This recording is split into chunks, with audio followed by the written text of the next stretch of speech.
Shalom tout le monde.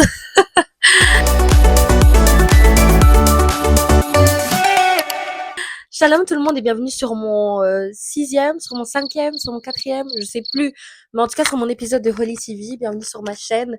Ça fait super longtemps, j'ai plus du tout posté, j'ai plus du tout donné de nouvelles, mais en fait je crois que le titre de ma vidéo résume bien en fait pourquoi j'ai totalement disparu et pourquoi je reviens en force cette fois-ci, bien sûr plus active. Et c'est mon grand retour, mais aujourd'hui du coup sans plus tarder, je vous annonce que je vais vous parler du silence de Dieu ou aussi appelée la baisse de foi. Je sais pas si j'en ai déjà parlé, je pense pas. Ou peut-être si, ou peut-être, je sais plus. Mais aujourd'hui, je vais vous expliquer en fait parce que après être passé par là, en fait, je pense que je suis apte à vous expliquer en fait tout, tout le processus, tout le tutoriel en fait, comment sortir de là, sortez de là en fait, c'est un gros piège du diable. La baisse de foi, c'est quelque chose, je pense que tu n'as plus envie de rien faire en rapport avec Dieu. Ça montre vraiment que c'est vraiment un truc envoyé de Satan en fait. Tu n'as plus l'envie de lire la Bible, c'est devenu un effort. Tu n'as plus spécialement envie de lire la Bible. Aller à l'église, tu vas, mais c'est plus, voilà, c'est plus autant amusant qu'avant. C'est vraiment devenu une tâche en fait.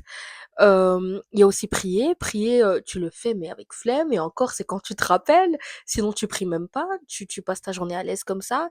Et lire la Bible, c'est vraiment aussi compliqué, quoi. Et ben ça, c'est une baisse de foi. Quand vous priez et que vous ne ressentez même plus la présence de Dieu, quand la force de prier n'est même plus, elle n'est plus là, la force de prier n'est plus là. Elle a disparu, elle est partie. Et je comprends totalement ce sentiment-là.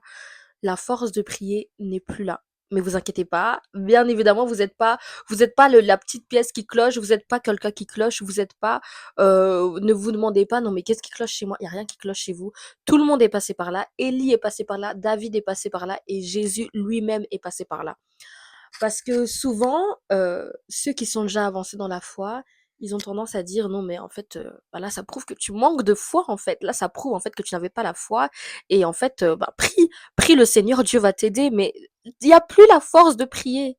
Il y a plus la force de prier. La force de prier n'est plus là. En fait, vous ressentez, c'est du vide, c'est du néant et des fois juste dire: «Oui mais prie, ça va passer». Non, il faut vraiment que Dieu descende du ciel, qu'il ouvre les portes du ciel et qu'il descende faire un miracle parce que c'est tellement devenu dur de prier. C'est tellement, en fait, c'est tellement, souvent ça vient après une situation que vous avez où vous vous attendez à Dieu et que Dieu finalement, bah, selon sa volonté, il a permis que les choses se passent d'une telle manière, mais c'est pas de la manière dont vous vouliez qui m'a sorti de là malgré tout.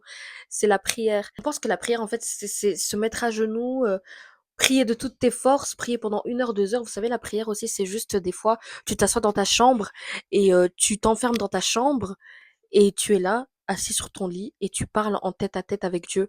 Tu parles vraiment en tête à tête. La prière aussi, c'est ça en fait. C'est juste toi et Dieu.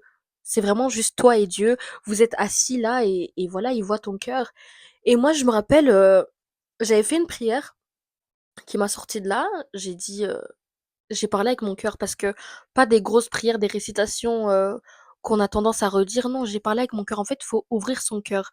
Une prière sincère, c'est vraiment une prière où tu ouvres ton cœur, où c'est ton cœur qui parle et pas toi.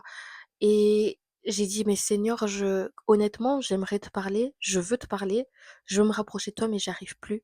Je suis fatiguée, j'ai pas envie de t'abandonner parce que je sais qu'il y a un Dieu, je sais que tu es là». Et je lui ai dit, j'ai dit: «Je m'abandonne à toi, maintenant fais ce que tu veux, mais j'ai du mal, je n'arrive plus en fait. C'est trop dur pour moi de me rapprocher de toi. C'est trop dur pour moi malgré ces épreuves-là de continuer à rester tout près de toi. Mais malgré ça, je veux quand même revenir vers toi et te dire que je t'aime, te dire que je ne t'ai voilà, je sais que tu es là et je te demande pardon en fait de te laisser autant de temps, de te laisser, de te délaisser en fait, parce que c'est pas ce que je voulais faire, c'est pas ce que je veux faire, mais je n'y arrive pas, tout simplement». Et une fois que j'ai fait cette prière-là, ben après, c'était plus un effort. C'était plus un effort de lire la Bible. C'était de nouveau amusant de partir à l'église. C'était plus un effort de prier, de me mettre à genoux. Et je pense clairement que la clé, c'est d'être sincère à vous-même, en fait. De revenir aux sources. Ça aussi, si je dirais, c'est vraiment revenir aux sources.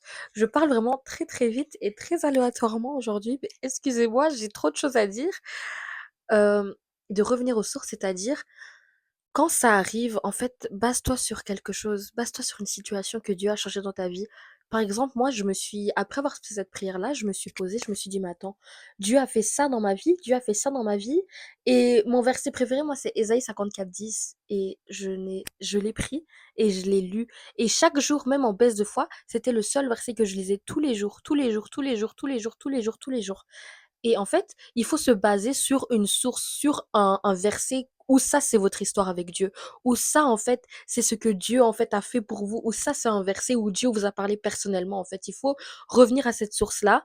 Et moi, ça m'a beaucoup aidé. Ça m'a trop aidé. Et ensuite, je dirais écouter de la louange, écouter de l'adoration. Parce qu'en fait, l'âme se nourrit de ce qu'on écoute, l'âme se nourrit de ce qu'on en entend.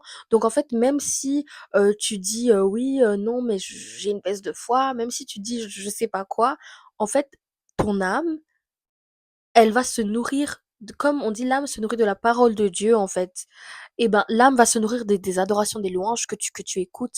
Ton âme encaisse, ton âme encaisse, ton âme encaisse. Même si toi tu es loin, mais elle encaisse, elle encaisse, elle encaisse, elle encaisse. C'est pour ça qu'il est important de ne pas écouter de musique mondaine, parce qu'en fait, vous nourrissez, c'est votre âme qui écoute, en fait. Et vous êtes en train de souiller vos oreilles si vous écoutez de la musique mondaine, tandis que si vous écoutez de la musique, en fait, vraiment d'une louange ou une adoration, ça va purifier vos oreilles et ça purifie votre âme, en fait. Ça purifie, ça purifie.